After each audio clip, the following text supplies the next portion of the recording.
بهترین هاشو ما ساختیم و این هم یکی از نمونه‌هاش. در میان تمامی داستان‌های نظامی نیم قرن گذشته هیچ پرونده‌ای به اندازه جنگنده‌های F-14 تامکت ایران پر از رمز و راز و شگفتی نیست. هواپیمایی که ایالات متحده در دهه 1970 آن را شاهکار بی‌رقیب فناوری هوایی می‌دانست، امروز تنها در ایران زنده مانده است و همچنان پرواز می‌کند، در حالی که حتی نیروی دریایی آمریکا سال‌هاست بازنشستگی آن را جشن گرفته است. پرسش بنیادین اینجاست: چطور ممکن است جنگنده‌ای که دیگر هیچ کشوری از آن بهره نمیبرد در ایران نه تنها فعال باقی بماند بلکه ارتقا هم پیدا کند و هنوز به عنوان یک برگ برنده در معادلات هوایی مطرح باشد؟ هواپیما به طور کامل بال هواپیما عوض شد و برای پاسخ به این پرسش باید به گذشته برگردیم، به سالهای دهه 1970، زمانی که ایران در اوج همکاری نظامی با ایالات متحده قرار داشت. ایران سفارش خرید 80 فروند جنگنده F-14 را داد و در کنار آن موشک‌های مرگبار AIM-54 فینیکس را نیز دریافت کرد. این ترکیب ایران را به تنها کشوری در جهان تبدیل کرد که خارج از آمریکا چنین سلاحی در اختیار داشت. تا پیش از انقلاب 1357 حدود 79 فروند از این هواپیماها تحویل داده شدند، اما با وقوع انقلاب و سقوط رژیم پهلوی و سپس تحریم‌های همه جانبه، آمریکا نه تنها پشتیبانی را قطع کرد بلکه هر گونه انتقال قطعه و خدمات فنی به ایران را ممنوع کرد. از نگاه کارشناسان غربی این پرندگان آهنین ظرف چند سال باید زمینگیر می شدند، اما تاریخ مسیر دیگری نوشت. با شروع جنگ ایران و عراق در سال 1980 شرایط به گونه دیگری رقم خورد که ایران مجبور شد از F-14 ها به عنوان ستون فقرات نیروی هوایی استفاده کند. در همان روزهای نخست جنگ تامکت ها نقش حیاتی در دفاع از آسمان ایران را ایفا کردند. توانایی رادار قدرتمند AWG-9 و موشک های فینیکس باعث شد عراق نتواند برتری هوایی به دست آورد. روایت‌های متعدد از درگیری‌های هوایی نشان می‌دهد که F-14 ها با وجود محدودیت‌ها صدها پیروزی هوایی به ثبت رساندند و عملاً بالاترین میزان نسبت شکار به از دست دادن هواپیما را در کل جنگ به خود اختصاص دادند. این موفقیت اما هزینه‌ای پنهان داشت: مصرف شدید قطعات، فشار سنگین بر موتورهای توربوفن TFC و نیاز مستمر به تعمیرات پیشرفته. حال این پرسش حیاتی مطرح می شود: چگونه می توان در شرایط تحریم مطلق چنین هواپیمایی را سر پا نگه داشت؟ راز نخست در خلاقیت مهندسان ایرانی نهفته بود. متخصصان نیروی هوایی با حمایت دانشگاه‌ها و صنایع دفاعی به تدریج فرایند مهندسی معکوس را آغاز کردند. قطعاتی که امکان خرید آن وجود نداشت به صورت بومی بازطراحی شدند. در بسیاری موارد کیفیت این قطعات حتی از نمونه‌های اصلی بهتر بود. برای مثال برخی اجزای الکترونیکی رادار و سیستم‌های ناوبری با فناوری روزآمد ایران جایگزین شدند. از سوی دیگر موتورهای TFC که مشهور به مشکلات فنی بودند تحت بازسازی عمیق قرار گرفتند. در دهه‌های بعد گزارش‌هایی منتشر شد که ایران توانسته بخش‌هایی از موتورهای پیشرفته را نیز به شکل محدود وارد کند یا شبیه سازی نماید. این روند آهسته اما پیوسته پایه ماندگاری F-14 ها را گذاشت. راز دوم در تاکتیک‌های هوشمندانه عملیاتی بود. ایران آگاه بود که نمی‌تواند مانند آمریکا تعداد زیادی تامکت در آسمان نگه دارد. بنابراین استفاده بهینه و محدود از این پرنده‌ها در دستور کار قرار گرفت. در طول جنگ هر پرواز F-14 با دقت برنامه ریزی می‌شد.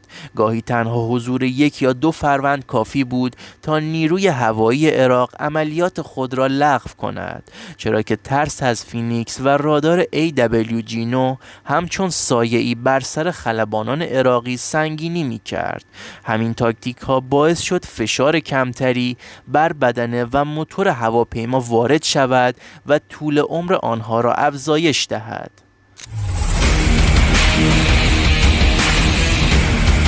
راز سوم شبکه تأمین مخفی بود. با وجود تحریم‌ها ایران از مسیرهای غیررسمی قطعاتی را از بازار سیاه تهیه می‌کرد.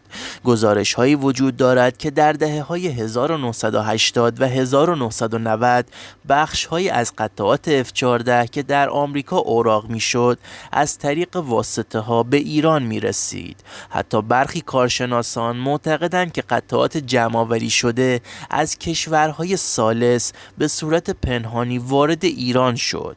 در همین دوران ایران به شکل هوشمندانه از منابع داخلی نیز بهره گرفت. قطعات اوراقی از تامکت‌های زمینگیر به عنوان بانک قطعات برای بقیه استفاده می‌شد. راز چهارم ارتقا و بومیسازی سامانه‌های تسلیحاتی بود. یکی از بزرگترین چالش‌ها کمبود موشک‌های فینیکس بود. آمریکا پس از انقلاب هیچ موشک جدیدی به ایران نفروخت و موجودی اولیه نیز محدود بود. اما ایران توانست به مرور زمان بخشی از موشک‌ها را بازسازی کند. بعدها خبرهایی منتشر شد مبنا بر اینکه ایران نمونه بومی شده فینیکس را ساخته است. همچون F-14 های ایرانی قادر شدند موشک‌های هوا به هوای دیگر همچون R-27 روسی یا حتی موشک‌های بومی ایرانی را شلیک کنند. این انعطاف پذیری تسلیحاتی باعث شد که تامکت‌ها همچنان مرگبار باقی بمانند حتی وقتی ذخیره اصلی فینیکس کاهش یافت.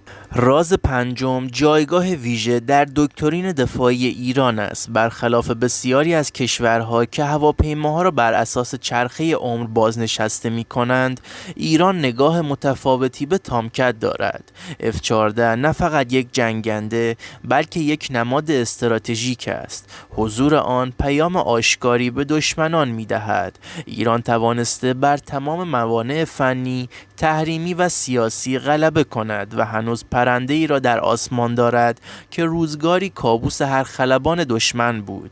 این نگاه باعث شد سرمایه‌گذاری‌های سنگین برای حفظ و ارتقای تامکت‌ها توجیه پذیر شود.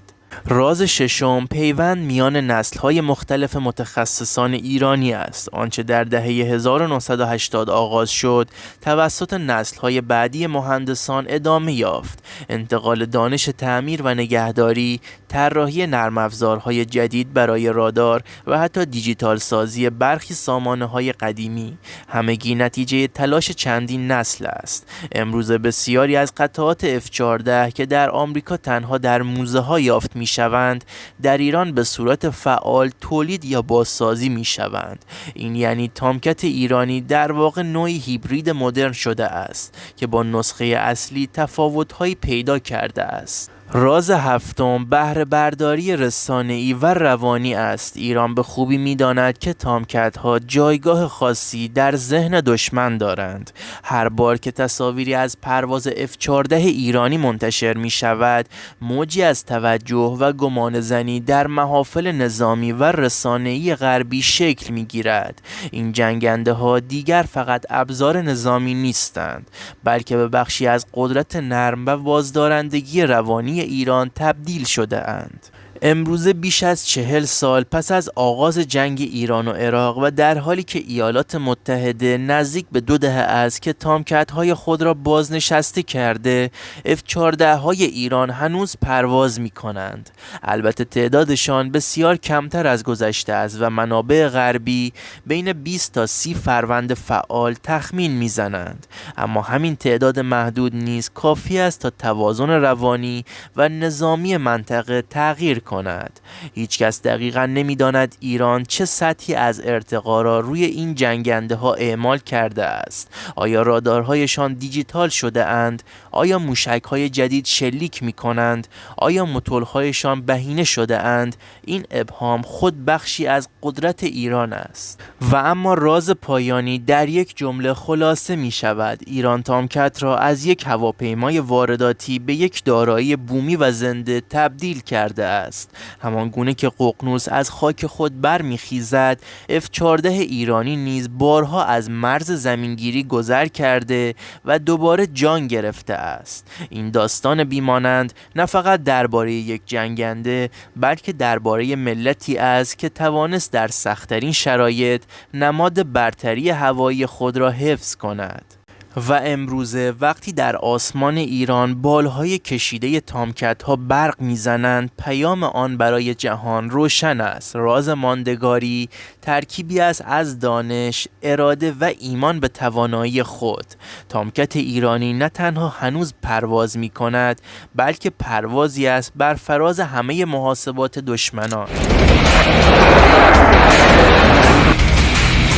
اگر به هر نوع ویدیوهای دانستنی نظامی علاقه‌مند هستید، توی کامنت ها بنویسید تا براتون منتشر کنیم. با تشکر از همراهی شما.